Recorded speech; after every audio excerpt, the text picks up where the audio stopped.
অ্যান্টিগার্স আর Vivian research স্টেডিয়ামে রবিবার রাতে ক্যারিবিয়ান প্রিমিয়ার লিগের একটি ইতিহাস গড়লেন সাকিব আল হাসান।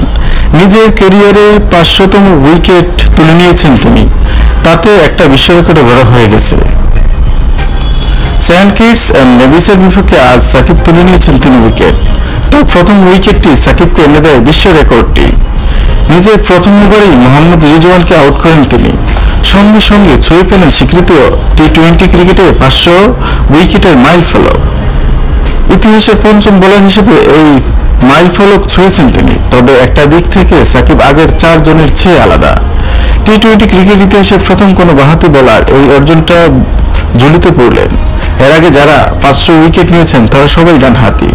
তালিকায় আছেন রশিদ খান, তিনি ৬৬০ উইকেট নিয়েছেন। ডোয়াইন ব্রাভো ৬৩১ উইকেট নিয়েছেন। সুনীল নারায়ণ ৫৯০ উইকেট এবং ইমরান তাহির ৫৫৪ উইকেট নিয়েছেন। এই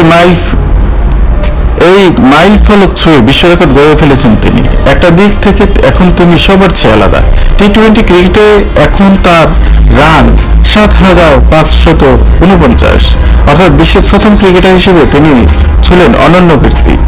৭০০০ রান ও ৫০০ উইকেট এই অর্জনের পথে বাংলাদেশ দলের হয়ে এবং বিপিএলে সমান ১৪৯টি করে উইকেট নিয়েছেন তিনি। আইপিএলে তার শিকার ৬৩টি, সিপিএলে ৪০টি এবং ইংল্যান্ডের ভাইটালিটি ব্লাস্টে ২৮টি।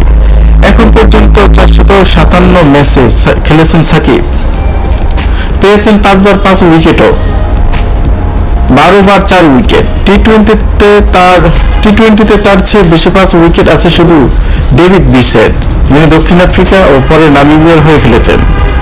তার সর্বনিম্ন ৭টি ৫ উইকেট। শেষ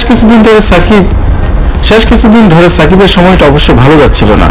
এবারে সিপিএলে সব মিলিয়ে পেয়েছেন মোটে ১টি উইকেট। তবে আজ এক ম্যাচেই নিলেন ৩ উইকেট, আর তাতেই বিশ্ব রেকর্ডটা এসে লুটিয়ে পড়ল তার পায়ে।